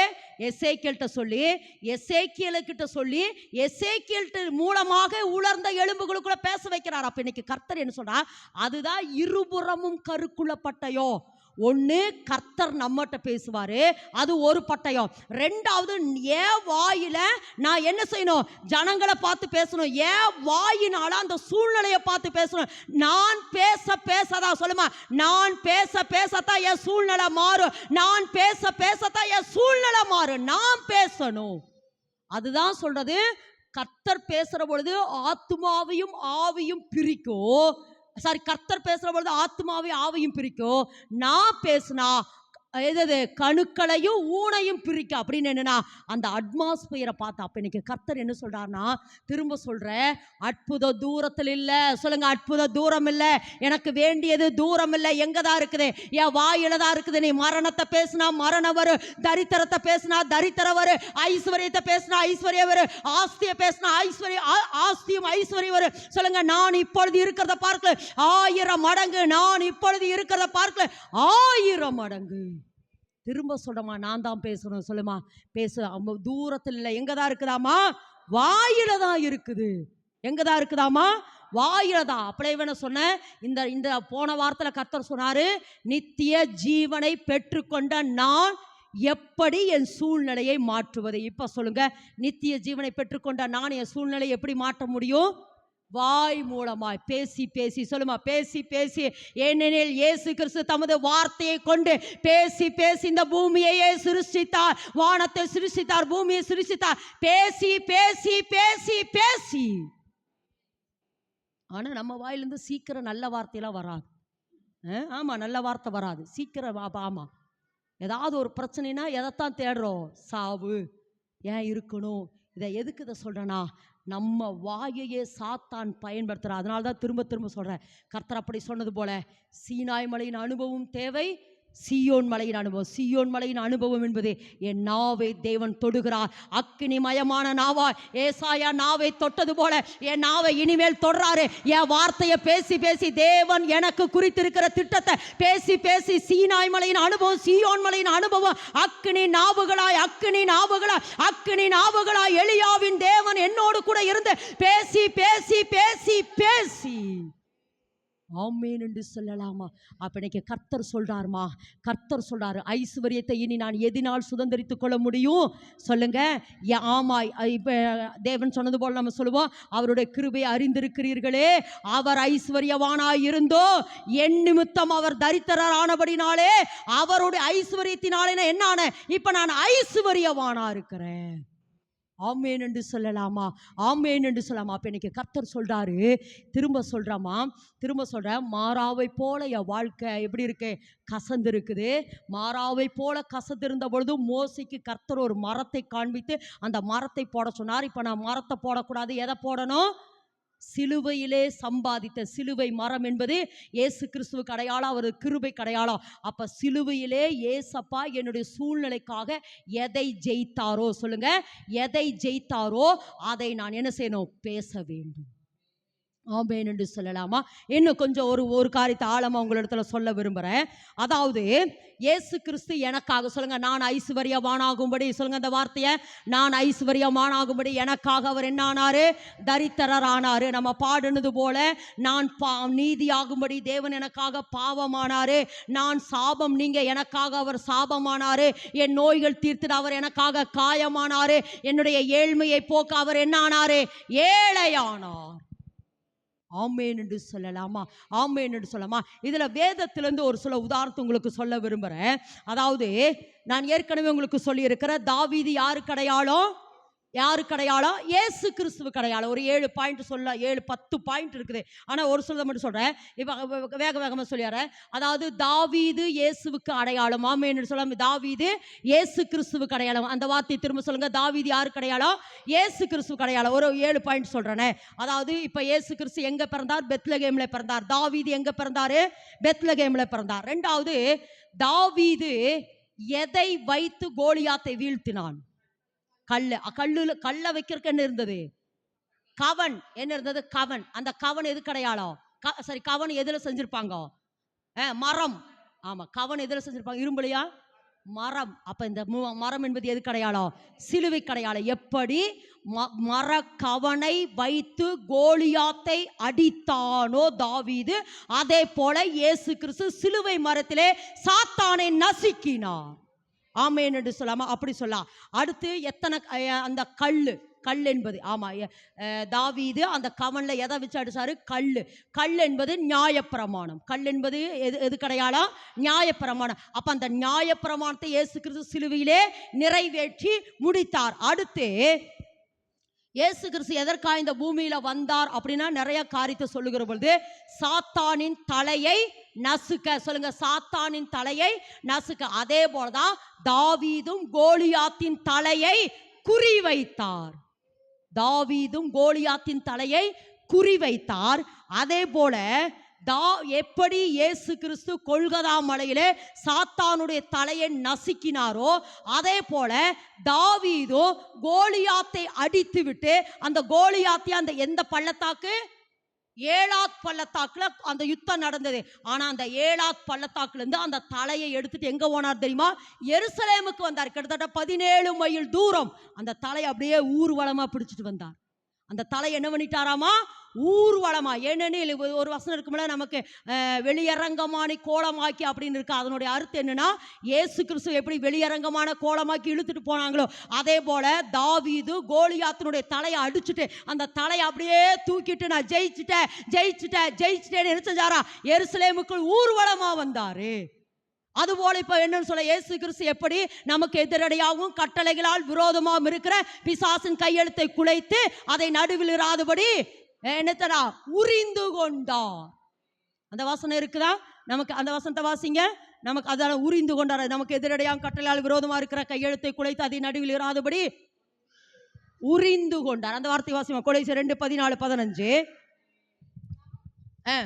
நமக்கு எதிரடையாகவும் கட்டளைகளால் நமக்கு விரோதமாகவும் இருந்த கையெழுத்தை குலைத்து அதை நடுவில் இராதபடிக்கு எடுத்து சிலுவையின் மேல் ஆணி அடித்து துரைத்தனங்களையும் அதிகாரங்களையும் உரிந்து கொண்டு போது. எப்படி இயேசு கிறிஸ்து சாத்தானுடைய கையில் இருந்த நம்மளுடைய எல்லா அதிகாரங்களையும் எல்லா துரைத்தனங்களையும் இயேசு கிறிஸ்து சிலுவையிலே உரிந்து கொண்டது போலதான் தாவீது எப்படி உரிந்து கொண்டார்? வாசிங்க பார்க்கலாம். அதே 1 சாமுவேலின் புஸ்தகம் 17ஆம் அதிகாரம் 51வது வேத வசனம்.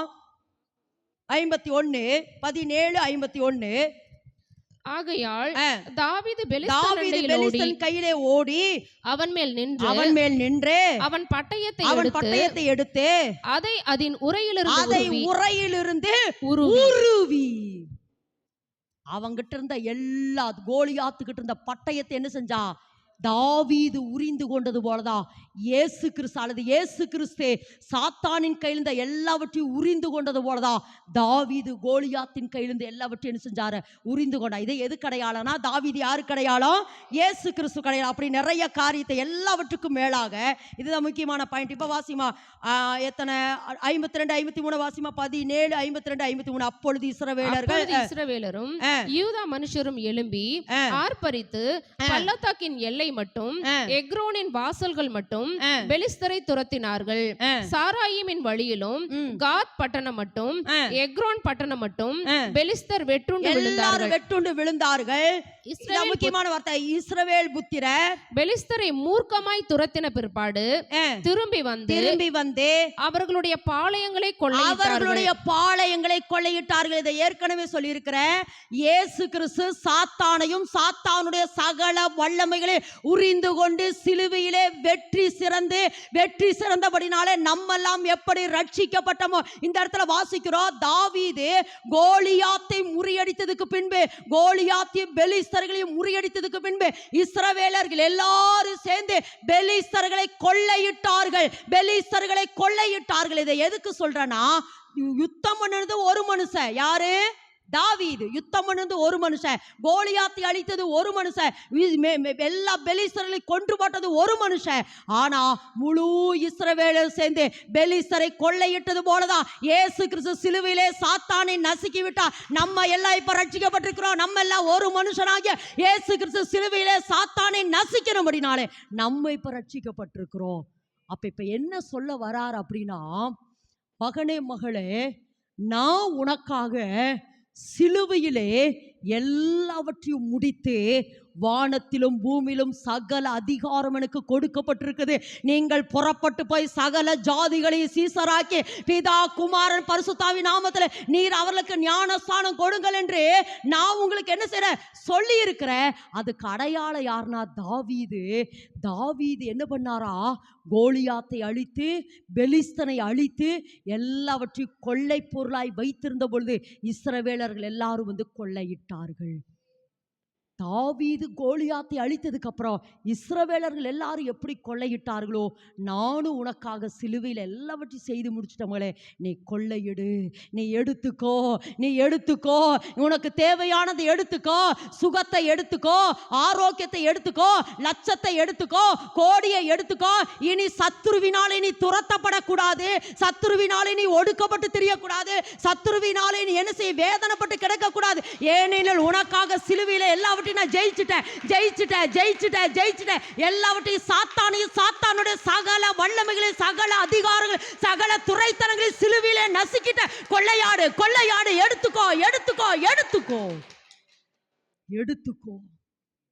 எடுத்துக்கோ. தாவீது அதை மாத்திரம் செய்யலீங்க. வேதத்துல வாசிக்கிறோம் சாலமோன், அப்படி சொன்ன சாலமோனை தேவன் மிகுந்த ஐஸ்வர்யம் உள்ளவனாக்கினார். சாலமோனுக்கு மட்டுமல்ல, சாலமோன் தேவ ராஜ்யத்தை இந்த பூமியில கட்டுகிறதுக்காக தாவீது எல்லாவற்றையும் சம்பாதித்து வைத்திருந்தாரு. ஆமா, சாலமோன் தேவ ராஜ்யத்தை கட்ட. இப்ப எனக்கு கர்த்தர் என்ன சொல்றாருன்னா, மகனே மகளே, உன்னை முதல் நான் ஐஸ்வர்யவானாக்கி இருக்கிறேன். என்ன சொல்றார்? உன்னை முதல்ல என்ன செஞ்சிருக்கிறேன்? ஐஸ்வர்யவானாக்கி இருக்கிற. உன்னை நான் ஐஸ்வர்யவானாக்கிக்கிறேன். உன்னை ஐஸ்வர்யவானாக்குனது மாத்திரமல்ல, தேவ ராஜ்யத்தை கட்டுகிறதுக்கு நீ எதை கேட்கிறாயோ, வேதத்துல வாசிக்கிறோம், இஸ்ரவேல் ஜனங்கள் அல்லது யூதகுல ஜனங்களை விடுதலையாக்குறதுக்கு எஸ்தர் எதை கேட்டாளோ, யூதகுல ஜனங்களை விடுதலையாக்குறதுக்கு எஸ்தர் ஏகாயின் இடத்துல போய் எதை கேட்டாலோ எஸ்தருக்கு வேண்டியதெல்லாம். அப்ப இன்னைக்கு கர்த்தர் சொன்னாரு, முதல்ல நான் உன்னை ஆசீர்வதிக்கிறேன். பக்கத்துல கருத்தப்படி சொல்லுமா, உன்னை நான் ஆசீர்வதிக்கிறேன். சொல்லுமா, உன்னை நான் ஆசீர்வதிப்பேன். சொல்லுமா, நல்ல விசுவாசத்தோட சொல்லுங்க, உன்னை நான் ஆசீர்வதிப்பேன். இனி தேவ ராஜ்யத்தை இந்த பூமியில கட்டுகிறதுக்கு நீ எதை கேட்கறையோ, பூமியின் வம்சங்களெல்லாம் உங்களுக்குள் ஆசீர்வதிக்கப்பட, பூமியின் வம்சங்களெல்லாம் உங்களுக்குள் ஆசீர்வதிக்கப்பட, நீங்க ஒரு ஜீவனுள்ளோருக்குள்ள தாயாய் மாற, நீங்க ஒரு ஜீவனுள்ளோருக்குள்ள தாயா மாற.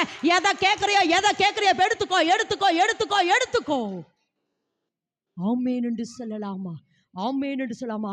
தாவீது ஏராளமான வெள்ளிகளை, பொண்ணுகளை, லட்சங்களை, கோடிகளை, மரங்களை, தேவதார மரம், கேதுரு மரம் எல்லாவற்றையும் என்ன செஞ்சாரா? சவதரிச்சுட்டு ஒரு வார்த்தை சொல்லுவாரு. 1 நாளாகமத்தின் புஸ்தகம் 29 வாசிக்கிற பொழுது, 29 அந்த கடைசி வசனத்தை வாசிங்க. 1 நாளாகமம் 29 அதிகாரம் எடுத்துட்டீங்களாமா?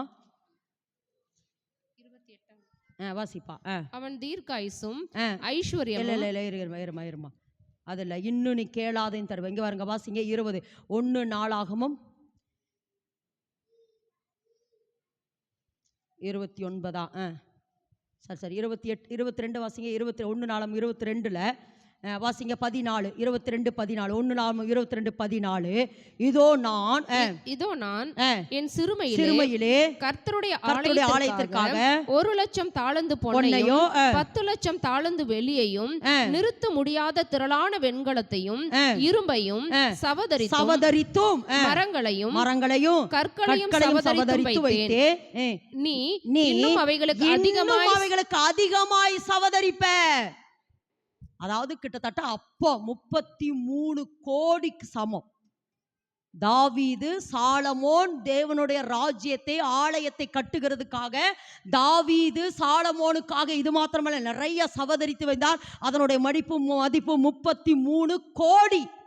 அப்படி சவதரிச்சு சொல்றாரு, இது மட்டும் போதாதுப்பா, இன்னும் நீ என்ன செய்வ, இன்னும் அதிகமாய். அப்படின்னு ஏசப்பா நம்மளை பார்த்து சொல்றாருல, நான் என்ன செய்வேன், மெய்யாகவே மெய்யாகவே நீங்கள் என்ன செய்யுங்க, பலத்த காரியத்தை செய்வீங்க, இதை பார்க்கிலும் மேலான காரியம் நான் செய்ததை விட என்னை விசுவாசிக்கிறவன் நான் செய்கிற கிரியைகளை தானும் செய்வான், இவைகளை பார்க்கிலும் பெரிய காரியம்.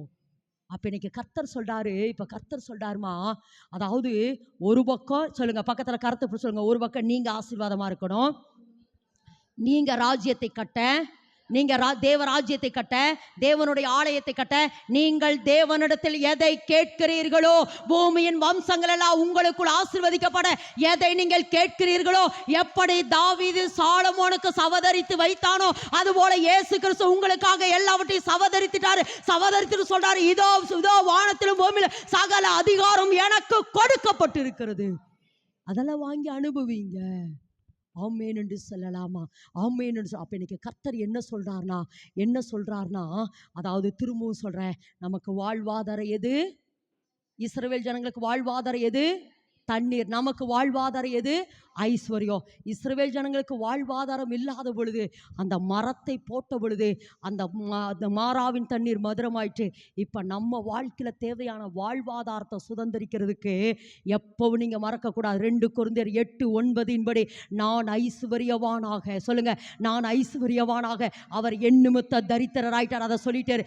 அப்போ நான் எப்படிதான் இருக்கணும்? ஐஸ்வர்யவானாதான் இருக்கணும், ஐஸ்வர்யவானாகத்தான் இருக்கணும், ஐஸ்வர்யவானாகத்தான் இருக்கணும், ஐஸ்வர்யவானாகத்தான் இருக்கணும், ஐஸ்வர்யவானாகத்தான் இருக்கணும். இப்ப நான் ஐஸ்வர்யவானாகும்படி இயேசு கிறிஸ்து சிலுவையிலே எனக்காக சிந்தின இந்த இரத்தத்தையும் சரீரத்தையும் நான் பானம் பண்ண போறேன். சொல்லுங்க சொல்லுங்க, அதுதான் உடன்படிக்கை. அதுதான் என்னவாமா? உடன்படிக்கை. அந்த வசனத்தை எல்லாரும் அப்படியே திருப்பிக்கிங்க. ஒரு 2 நிமிஷம் முடிக்க போற. வாசிப்போம் 1 கொரிந்தியரின் புத்தகம் வாசிப்போம் 11ஆம் அதிகாரம் 25 26 வாசிமா. இந்த எதிர்பார்ப்போட தான் இன்னைக்கு நம்ம திருவிருந்து எடுக்க போற. வாசிப்போம் 1 கொரிந்தியர் 11ஆம் அதிகாரம் 25 26. போஜனம் பண்ணின பின்பு அவர் அந்தபடியே பாத்திரத்தையும் எடுத்து, இந்த பாத்திரம் என் ரத்தத்தினாலாகிய புதிய உடன்படிக்கையாய் இருக்கிறது. இந்த இடத்துல ஒரு நிமிஷம், அதாவது நம்ம சபையில நிறைய முறைகள் இந்த வார்த்தையை நம்ம தியானிச்சிருக்கிறோம், வாசித்திருக்கிறோம், போதகர் அந்த வார்த்தை வசனத்தை பேசுற பொழுது நம்ம கேட்டிருக்கிறோம். ஆனா இந்த வெளிப்பாடோட தான் நம்ம இதை இனிமேல் இங்க எடுத்தாலும் சரி, எங்க எடுத்தாலும் சரி, ஒருவேளை அருமையான நம்ம மத்தியில் இருக்கிற அருமையான பாஸ்டர் எபினேசர் அவங்க இப்போ கொஞ்சம் நம்மளோட கூட இந்த வசனத்தை குறித்து பேசுவாங்க. ஆனால் நான் ஒரே லைனில் சொல்லி முடிக்கிறேன்.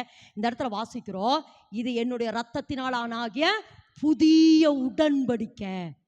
அப்படின்னா நான் ஏற்கனவே திரும்ப சொல்றது, 3 விதத்தில் நம்ம விடுதலையாகணும். எது? 1 அடிமைத்தனம். யாருடைய அடிமைத்தனம்? நல்ல நச்சுன்னு சொல்லுங்க. யாரு? சாத்தானினுடைய அடிமைத்தனத்திலிருந்து நான் விடுதலை ஆயிட்டேன். 1. 2வது வியாதியிலிருந்து நான் விடுதலை ஆயிட்டேன். 2. 3வது இந்த 3 விடுதலைய நான் உனக்கு கொடுத்து விட்டேன் மகளே என்று தேவன் என்னோடு உடன்படிக்கை பண்ணுகிறார். இனி இந்த 3க்குள்ள இருக்கவே கூடாது. சாத்தானின் கையில இருக்கக்கூடாது, தரித்திரத்துல இருக்கக்கூடாது, இனி நீ வியாதியில இருக்கக்கூடாது. இதிலிருந்து நான் உன்னை விடுதலை ஆக்கி விட்டேன் என்று ஒரு கவனன்ட், ஒரு உடன்படிக்கை செய்யறாரு. எப்படியாமா?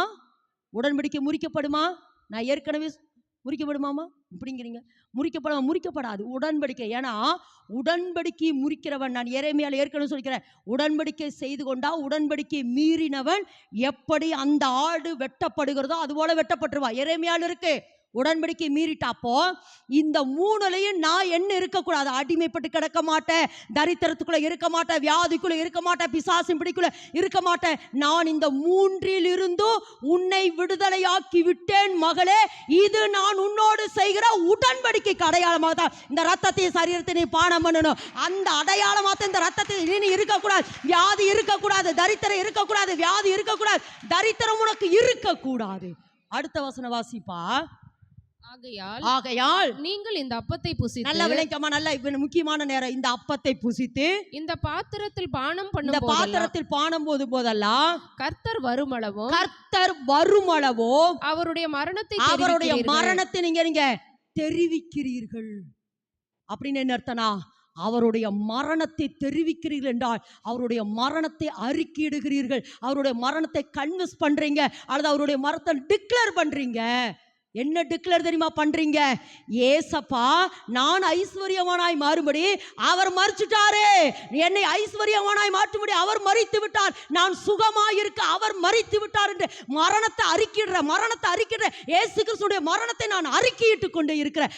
அவர் மரித்தபடினாலே நான் இனி தரித்திரத்தில் இருக்க மாட்டேன், அவர் எனக்காக மரித்தபடினாலே இனி நான் வியாதியில் இருக்க மாட்டேன், அவர் எனக்காய் மரித்தபடினாலே இனி பிசாசின் பிடியில் இருக்க மாட்டேன் என்று அவருடைய மரணத்தை தெரிவிக்கிறீர்கள்.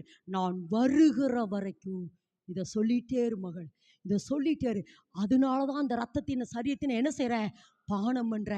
இந்த ரத்தத்தின் சரீரத்தை நான் பானம் பண்ண சொல்லிட்டே இருமா. வியாதி எனக்குள்ள இருக்காது.